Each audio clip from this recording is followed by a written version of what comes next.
हमने शहर को दी एक नई पहचान, हम हैं सिंघानिया बिल्डकॉन।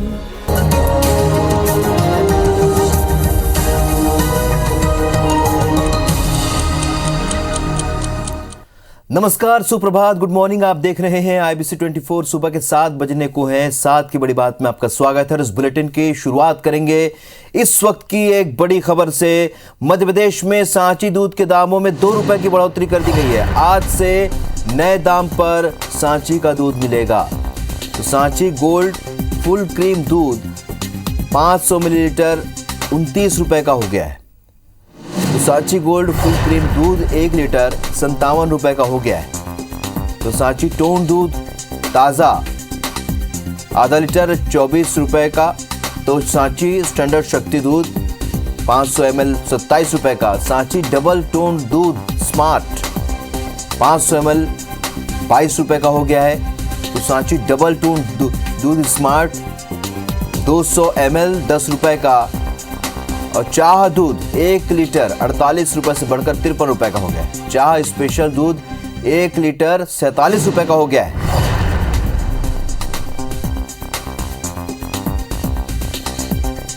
तो आपको बता दें कि महंगाई की मार पड़ी है। मध्य प्रदेश में सांची दूध के दाम में फिर से बढ़ोतरी हुई है।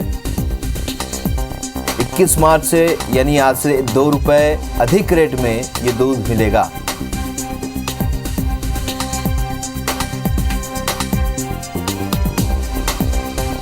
तो सांची दूध के दाम बढ़ गए हैं और टेलीविजन स्क्रीन पर ग्राफिक्स के जरिए समझ सकते हैं। चाह दूध 1 लीटर 48 रुपए से बढ़कर 53 रुपए का हो गया है।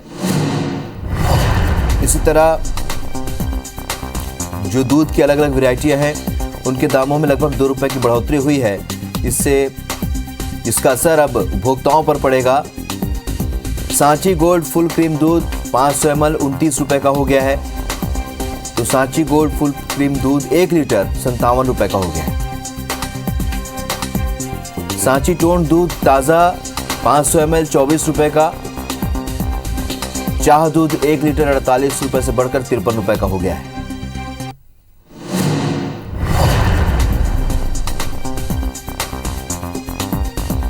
तो आज से 2 रुपए महंगा हो गया है सांची का दूध, जिसका असर उपभोक्ताओं की जेब पर पड़ेगा। टेलीविजन स्क्रीन पर ग्राफिक्स के जरिए आप इन कीमतों को समझ सकते हैं। सांची गोल्ड फुल क्रीम दूध 1 लीटर 57 रुपए का हो गया है। और वहीं सांची टोन दूध ताज़ा 500 ml 24 रुपए का मिलेगा। बढ़ते आगे और रुक करेंगे एक और अहम खबर का। छत्तीसगढ़ विधानसभा में आज से कई मुद्दों की गूंज सुनाई पड़ेगी। विधानसभा में महासमुंद के एसआई की मौत का मामला भी गूंजेगा। सीएम भूपेश बघेल छत्तीसगढ़ मानवाधिकार आयोग का वार्षिक प्रतिवेदन पटल पर रखेंगे। आदिम जाति विकास मंत्री प्रेमसाय सिंह टेकाम छत्तीसगढ़ राज्य वक्फ बोर्ड का वार्षिक प्रतिवेदन पटल पर रखेंगे। प्रश्नकाल में भी कई मुद्दे उठाए जाएंगे। महासमुंद जिले से अन्य प्रांतों में मजदूरों का पलायन का मुद्दा भी उठेगा। नान की ओर से चना गुड़ की आपूर्ति का मामला भी आज उठेगा। भाजपा के विधायक कार्यकर्ताओं की गिरफ्तारी के मामले में भी सरकार को घेरेंगे। भाजपा विधायक ननकीराम कंवर इस पर ध्यान आकर्षण लेकर आएंगे। उर्गा थाना की ओर से न्यायिक दंडाधिकारी के आदेश का पालन नहीं किए जाने पर भी ध्यान आकर्षण लाया जाएगा। मरवाही में स्टॉप डैम निर्माण में अनियमितता का मुद्दा भी गूंजेगा। कांग्रेस विधायक गुलाब कमरो ध्यान आकर्षण में ये मुद्दा उठाएंगे। सीएम भूपेश और टीएस सिंहदेव के विभागों से संबंधित बजट अनुदान मांगों पर भी चर्चा होगी। रुक करेंगे मध्य प्रदेश से मिल रही एक अहम खबर का, जहां पर आज से फसलों की खरीदी शुरू हो जाएगी। चना, मसूर, सरसों की खरीदी शुरू हो जाएगी। तो कृषि विभाग ने इसे लेकर पूरी तैयारियां कर ली हैं। 31 मई तक समर्थन मूल्य पर यह खरीदी होगी। बड़ी खबर आपको बता रहे हैं, मध्य प्रदेश में आज से फसलों की खरीदी शुरू हो जाएगी, जिनमें चना, मसूर, सरसों की खरीदी होगी। कृषि विभाग ने इसे लेकर तैयारियां पूरी कर ली हैं। 31 मई तक समर्थन मूल्य पर यह खरीदी की जाएगी।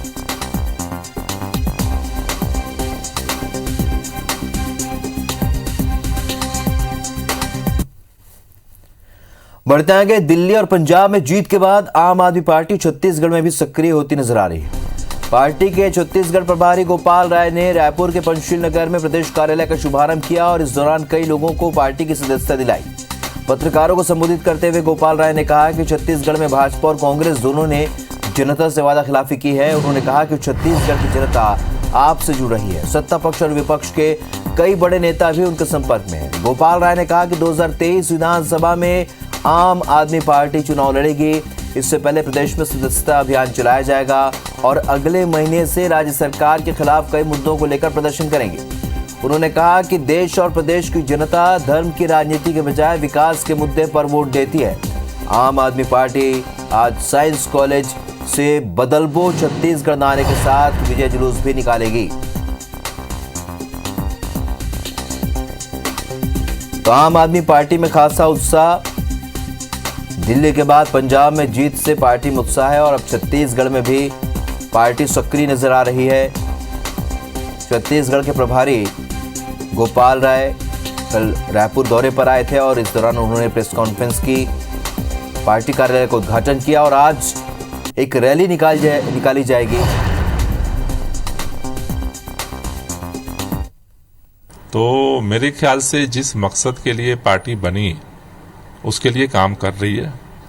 दिल्ली में हमने किया है, पंजाब में हमने शुरू किया है और आगे छत्तीसगढ़ में भी करेंगे। गरीब से गरीब आपने खुद ही कहा कि भाई यहाँ शिक्षित कम लोग हैं, तो हमारा पहला लक्ष्य होगा कि छत्तीसगढ़ का हर परिवार के बच्चे को बेहतर शिक्षा की गारंटी की जाए। तो छत्तीसगढ़ के लिए पंजाब की सियासत से बड़ी खबर है। आम आदमी पार्टी ने पंजाब से राज्यसभा उम्मीदवार के लिए जिन 3 नामों का ऐलान किया है उनमें से एक नाम डॉक्टर संदीप पाठक का है। डॉक्टर संदीप पाठक छत्तीसगढ़ के मुंगेली जिले के लोरमी के बटहा गांव के निवासी हैं। दिल्ली आईआईटी में प्रोफेसर रह चुके डॉक्टर संदीप आपके राज्यसभा उम्मीदवार बनाए जा सकते हैं। राज्यसभा उम्मीदवार बनाए जाने की चर्चा को लेकर उनके पैतृक गृह में खुशी की लहर दौड़ गई। उनके घर पर बधाई देने वालों को तांता लगा हुआ है। बेटे की इस उपलब्धि से संदीप के माता पिता बेहद खुश नजर आ रहे हैं। तो छत्तीसगढ़ के संदीप पाठक अब पंजाब की सियासत से जुड़ जाएंगे, यानी आम आदमी पार्टी ने पंजाब से राज्यसभा उम्मीदवार के लिए जिन 3 नामों का ऐलान किया उनमें एक नाम डॉक्टर संदीप पाठक का है, जो छत्तीसगढ़ के मुंगेली जिले के लोरमी के बटहा गांव के निवासी हैं। तो दिल्ली आईआईटी में प्रोफेसर रह चुके डॉक्टर संदीप आपके राज्यसभा उम्मीदवार बनाए जा सकते हैं। तो राज्यसभा उम्मीदवार बनाए जाने की चर्चा को लेकर उनके पैतृक गांव में खुशी की लहर दौड़ गई है। उनके घर पर बधाई देने वालों का तांता लग गया है। बेटे की इस उपलब्धि से संदीप के माता पिता भी बेहद खुश नजर आ रहे हैं।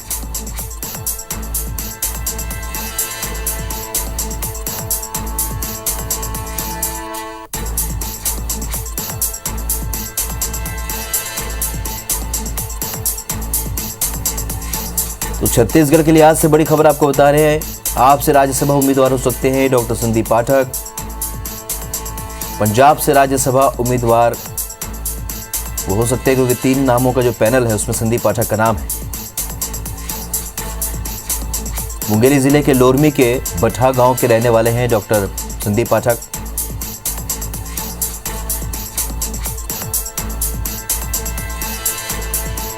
तो इस खबर के साथ ही गांव में बधाई देने वालों का तांता लग गया है। उनके माता पिता काफी खुश नजर आ रहे हैं। पूरे गांव में खुशी की लहर दौड़ गई। तो छत्तीसगढ़ पंजाब की सियासत से जुड़ सकता है, ऐसी संभावना है, क्योंकि पंजाब से जो राज्यसभा के उम्मीदवारों का पैनल बना है, 3 नाम जो सामने आए, उसमें छत्तीसगढ़ के संदीप पाठक भी। तो मध्य प्रदेश और छत्तीसगढ़ के तमाम अपडेट्स के साथ हमारे 2 सहयोगी इस वक्त हमारे साथ जुड़ रहे हैं। रायपुर से प्रिया पांडे और भोपाल से नीलम गुरु इस वक्त हमारे साथ जुड़े। सबसे पहले रुक करेंगे प्रिया का। प्रिया, आज बहुत से राजनीतिक हलचल होगी क्योंकि बीते दिनों होली के बाद जो खुमारी अब आज लगता है उतर जाएगी, तो और क्या कुछ घटनाक्रम होंगे छत्तीसगढ़ में? बिल्कुल राहुल, होल त्योहार बीत चुके हैं और अब आज फिर से एक बार विधानसभा में के बजट सत्र में हंगामा दिखने के आसार जो हैं वो नजर आ रहे हैं। आज मुख्यमंत्री भूपेश बघेल और टीएस सिंहदेव के जो विभाग हैं उनके संबंधित बजट पे जो है वो चर्चा होगी। इसके अलावा अलग अलग विधायक अलग अलग मसलों पर सवाल उठाने वाले हैं। कई मामले हैं जिन पर विपक्ष आज एक बार फिर से सरकार को घेरने की कोशिश करेगी। गुलाब कामरों के द्वारा जो महात्मा गांधी रोजगार योजना के तहत, रोजगार गारंटी योजना के तहत जो काम करवाए गए थे उस पर अपना विरोध जाहिर करेगी और अनियमितता की शिकायत की जाएगी। इसके अलावा जो टीएस सिंहदेव के विभाग हैं, मुख्यमंत्री भूपेश बघेल के विभाग है, उनके विभाग से संबंधित भी चर्चाएं जो हैं वो होनी है। हम लगातार देख रहे हैं कि क्योंकि इस बार 13 बैठकें विधानसभा सत्र में होनी है, इसलिए विपक्ष पूरी रणनीति बनाकर सरकार को घेरने के लिए प्रयास कर रहा है। कौन से सवाल कौन सा विधायक पूछेगा, किस तरीके से उस पर सरकार बाकी विधायक साथ देंगे और कैसे पूरी तरीके से सरकार को घेरना है, इसको लेकर पूरी रणनीति बीजेपी ने तैयार की हो और उस रणनीति के साथ ही वो सदन में सत्ता पक्ष को घेरते नजर आ रहे हैं। इसके अलावा आम आदमी पार्टी अब जो है 2 राज्यों के बाद छत्तीसगढ़ में भी एक धमाकेदार एंट्री के लिए तैयार है और यही वजह है कि पंजाब में चुनाव जीतने के बाद से ही छत्तीसगढ़ में आम आदमी पार्टी की सक्रियता ज्यादा बढ़ती नजर आ रही है। अब छत्तीसगढ़ बदलबो यात्रा लेकर आम आदमी पार्टी जन जन तक जाने की तैयारी कर रही है। प्रदेश के तमाम हिस्सों में आम आदमी पार्टी के कार्यकर्ता जाएंगे, उन्हें जागरूक करेंगे। छत्तीसगढ़ में चाहे भाजपा की सरकार रही हो या कांग्रेस की सरकार रही हो, उनकी क्या नीतियां कुनीतियां रही हैं उसको जाकर जन जन को बताएंगे और अब तीसरे विकल्प के रूप में खुद को छत्तीसगढ़ में भी आम आदमी पार्टी रखती हुई नजर आएगी। तो ये तमाम अपडेट्स हैं राहुल, जिन पर IBC 24 अपने दर्शकों को अपडेट देता रहेगा। बिल्कुल। मध्य प्रदेश में क्या कुछ खास होगा, नीलम गुर्वे का रुख करते हैं। नीलम, बताएं आज मध्य प्रदेश में क्या कुछ खास होगा?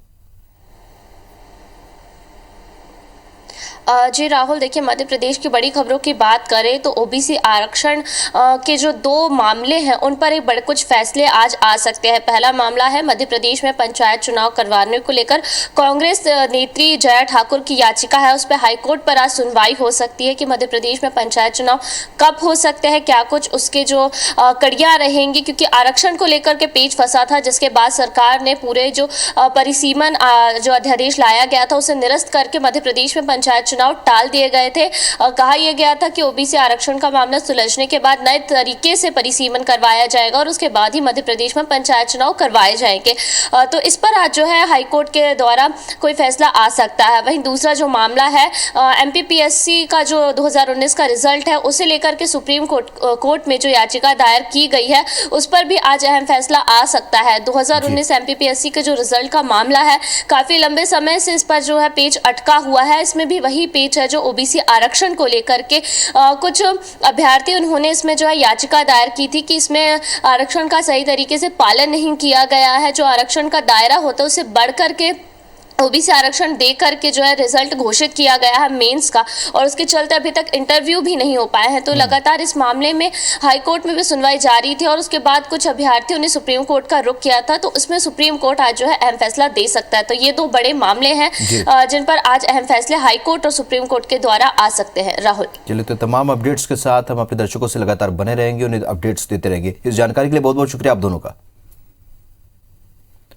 बढ़ते आगे, राजधानी रायपुर में बीती रात ड्रिंक एंड ड्राइव और हिट एंड रन का मामला सामने आया है। दरअसल पुरानी बस्ती इलाके में थाना क्षेत्र में जहां नशे में धुत कार सवार आरोपी देवराज पॉल ने भाटा गांव बस स्टैंड से कई गाड़ियों समेत आधा दर्जन से भी ज्यादा लोगों को टक्कर मारते हुए बूढ़ा तालाब की दीवार में जाकर कार को घुसा दिया और इस दुर्घटना में गुपचुप ठेला लगाने वाले लक्ष्मीकांत जाटव की मौके पर ही मौत हो गई। मृतक मूलतः उत्तर प्रदेश के जालौन जिले का रहने वाला था। आरोपी ने एक मासूम के पैर पर भी कार चढ़ा दी, जिससे वो गंभीर रूप से घायल है। आरोपी कार ड्राइवर को भी चोटें आई हैं, जिसके बाद उसे मेकार अस्पताल में भर्ती कराया गया है। बता दें कि आरोपी तेली बांधा का रहने वाला है और अपने दोस्त से कार मांग कर लेकर आया था। फिलहाल पुलिस मामला दर्ज कर जांच में जुटी है। मौके का जायजा लिया हमारे सहयोगी तहसीन जैदी ने। राजधानी रायपुर में एक आधी रात को एक बड़ा सड़क हादसा हुआ है, जिसमें बताया जा रहा है कि WRV कार जो है वो उसने कई कारों को टक्कर मारी है। उसके अलावा कैलाशपुरी इलाके में यहाँ पे एक जो गुपचुप का ठेले वाला था, वो अपने घर दुकानदारी करके जा रहा था, तभी उसके सामने से उसको मारा है। ये जो ठेले की हालत आप देख सकते हैं, इससे अंदाजा लगा सकते हैं कि टक्कर कितनी भीषण रही होगी और वो कार सवार जो है वो कितनी तेज गाड़ी चला रहा था। बताया जा रहा है कि वो कार चालक जो है शराब के नशे में था। इसके अलावा उसने बूढ़ा पारा इलाके में जो है कई गाड़ियां भी उसने ठोकी और वो वहां से फरार हो गया। हम यहाँ पे प्रत्यक्षदर्शियों से बात करने की कोशिश करते हैं। क्या हुआ था, क्या देखा आपने यहाँ पे? सर, वो बस स्टैंड के पास से स्पीड में नशे की हालत से आ रहा था और रास्ते में लगभग 8 से 10 लोगों की गाड़ी को ठोका है। ठोकने के बाद एक गुपचुप वाला जा रहा था, उसको भी ठोका है उसने और उसकी मृत्यु भी हो चुकी है। 3 मेरी जानकारी में है। एक छोटी बच्ची को उसने जिनको पीछे मारा, एक ये गुपचुप वाला है और आगे मोड़ पर भी उसने एक व्यक्ति के हाथ में चोट लगी है जिसको बताया जा रहा है कि इस इलाके में 3 लोग घायल होने की सूचना है। ये जो गाड़ी है यहाँ पे ये सामने से आ रही थी, देख सकते हैं कि ये स्विफ्ट कार है, इसमें भी टक्कर मारी है और यहाँ से वो फरार हुआ है। फिलहाल अभी जो WRV वाला जो वाहन चालक है उसको वो गाड़ी छोड़ के जो बूढ़ा तालाब है उसकी दीवार के पास जाके रुका है और वहाँ से गाड़ी छोड़ के फरार हो गया है। फिलहाल पुरानी बस्ती थाना पुलिस जो है इस पूरे मामले की तलाश में जुटी है और ये जो आरोपी चालक है ये बताया जा रहा है कि नशे में था और इसकी तलाश में पुलिस जुटी है। कैमरामैन रमा शंकर के साथ तहसीन जैदी, IBC 24, रायपुर। तो इस खबर पर ज्यादा अपडेट के साथ हमारे सहयोगी तहसीन जैदी जुड़ चुके हैं। तहसीन, आपकी खबर हम देख रहे थे, बहुत चिंताजनक ये तस्वीरें सामने आई हैं। आखिरकार कब तक ऐसा होता रहेगा? इस पूरे मामले को देखें तो किस तरह की लापरवाही है?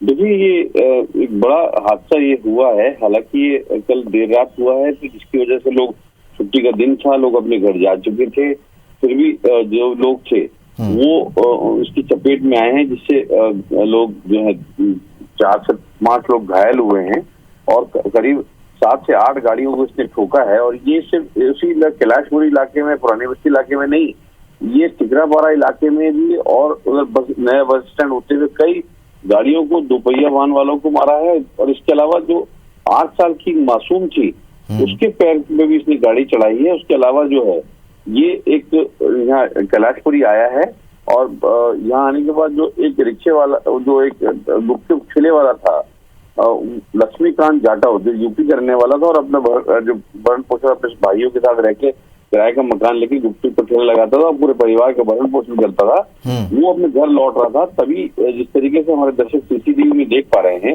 वो सामने से आया है और तेज रफ्तार, उसके बाद उसने सीधे ठेले में मारी है और ठेले से मारने के बाद वो दूसरी जो कार है खड़ी थी उसमें मारा है। और ये प्रत्यक्षदर्शी वहां ये बता रहे हैं कि जब ये ठेले को मारा है तो ठेला जो है, ठेला समेत जो है वो जो लक्ष्मीकांत मृतक था, वो वहां पे करीब 5 से 6 फीट ऊपर हवा में उछला है और फिर नीचे आके उसका सर जो है पटिया में पड़ा है और पटिया में गिरने के बाद उसकी मौके पे ही मौत हो गई। उसके बाद फिर भी ये नहीं रुका है। रुकने के बाद ये फिर कैलाशपुरी चढ़ाई चढ़ाया और चढ़ने के बाद शहर की तरफ, जो पुरानी बस्ती, जो बुढ़ेश्वर चौक है, वहां पे आने के हुआ है। तभी इसका बैलेंस बिगड़ा और ये जाके जो बूढ़ा तालाब जो की जो दीवार है, बाउंड्री वॉल है, उससे जाके टकराया है। तो यहाँ पे एक बात और हुई है कि ये अगर दीवार से नहीं टकराता तो निश्चित तौर पे शहर में तबाही मचा सकता था। और अगर ये दीवार से जो टकराया है, दीवार मजबूत थी, इस बात का प्रमाण यहाँ पे मिला, जिससे कि वो दीवार टूटी नहीं, वरना सीधे जो कार थी वो नीचे तालाब में जा सकती थी। फिलहाल जो है देर रात इस युवक को पुलिस ने हिरासत में ले लिया था और लेने के बाद इसको अस्पताल में भर्ती किया गया। इसको भी चोटें आई हैं और इसको देर रात तक होश नहीं आया था। तहसीन, और जानना चाहेंगे कि ये कौन था और किसकी कार चलाता था? जैसे कि खबर है कि वो किसी और से कार मांग कर ये कार चला रहा था। जी देखिए, ये जिस तरीके से ये जो युवक है, ये तिलीबांधा इलाके का रहने वाला युवक है और ये गाड़ी जो है ये मांग के लेके आया था। और अभी क्या करता है क्या नहीं करता, क्योंकि इसको अभी होश नहीं आया है और ये जो है ये कुछ बताने की स्थिति में नहीं है और प्रत्यक्षदर्शी इसको जानते नहीं है और जो घायल लोग जो हैं वो इसको जानते नहीं है। तो कुल मिला के अभी जो है इसकी पहचान जो है अभी नहीं हो पाई है, लेकिन जो दस्तावेज के हिसाब से जो है ये पता लगा है, क्योंकि इसमें उसका ड्राइविंग लाइसेंस के हिसाब से अगर बात करें तो ये आरोपी देवराज पाल है और ये गाड़ी जो है ये किसी गुप्ता जो है उनके नाम से ये बताई जा रही है। फिलहाल पुलिस ने जो गाड़ी कार है चलिए, WRV तहसीन गाड़ी, पुलिस तो जांच उसको- करे, लेकिन चिंता का विषय यह है कि इस तरह के नशे की चलते ही इस तरह की घटनाएं सामने आई। नहीं पता किस तरीके से इस पर लगाम लग पाएगी। हालांकि लगातार IPS24 इससे जुड़ी खबरें दिखाता रहा। इस जानकारी के लिए बहुत शुक्रिया तहसीन आपको। बढ़ते आगे, द कश्मीर फाइल्स फिल्म को लेकर मध्य प्रदेश के IAS नियाज खान के ट्वीट का विवाद बढ़ता ही जा रहा है। बीजेपी विधायक रामेश्वर शर्मा के बाद अब मंत्री विश्वास सारंग ने कहा है कि नियाज खान के खिलाफ कार्रवाई के लिए कार्मिक विभाग को पत्र लिखेंगे। सारंग ने कहा कि नियाज खान अपनी सीमाएं लांघ रहे हैं। जिस पद पर वो हैं उसकी अपनी आचार संहिता है। वो फिरका परस्ती और अराजकता फैलाकर लाइमलाइट में आना चाहते हैं। ये उनके सर्विस रूल के खिलाफ है। इससे पहले रामेश्वर शर्मा ने भी नियाज खान के ट्वीट पर सवाल उठाते हुए सरकार से उनसे स्पष्टीकरण देने की मांग की। नियाज खान अपनी सीमाएं लांघ रहे हैं और नियाज खान केवल और केवल फिरका परस्ती फैलाकर, अराजकता फैलाकर अपने आप को लाइमलाइट में लाना चाहते हैं। मैं आज पत्र लिख रहा हूं और निश्चित रूप से कार्मिक विभाग को उनके खिलाफ कार्रवाई करनी चाहिए। द कश्मीर फाइल्स पर विवादों का सिलसिला थमने का नाम नहीं ले रहा है। IAS नियाज खान के ट्वीट के बाद फिल्म के निर्देशक विवेक अग्निहोत्री का ट्वीट सामने आया है। ट्वीट में उन्होंने लिखा कि सर नियाज खान साहब, भोपाल आ रहा हूं 25 मार्च को, कृपया अपॉइंटमेंट दीजिए ताकि आपसे मुलाकात हो सके। गौरतलब है कि भोपाल में तैनात IAS नियाज खान पिछले कुछ दिनों से सोशल मीडिया पर लगातार द कश्मीर फाइल्स पर टिप्पणी कर रहे हैं। अपने ट्वीट में विवेक अग्निहोत्री ने आगे लिखा कि आपके साथ बैठकर मशवरा करना है कि हम अपनी फिल्म की कमाई और आप अपनी किताबों की रॉयल्टी और IAS की पावर से कैसे कश्मीर के लोगों की मदद कर सकते हैं। दरअसल नियाज खान ने ट्वीट किया था कि द कश्मीर फाइल्स की कमाई 150 करोड़ रुपए पहुंच गई है। बढ़िया है, लोग कश्मीरी पंडितों की भावनाओं को काफी सम्मान दे रहे हैं। मैं फिल्म के निर्माता से रिक्वेस्ट करूंगा कि वो इसकी पूरी कमाई ब्राह्मणों के बच्चों की पढ़ाई और उनके लिए घर बनाने के लिए ट्रांसफर कर दें। ये एक बड़ी चैरिटी होगी।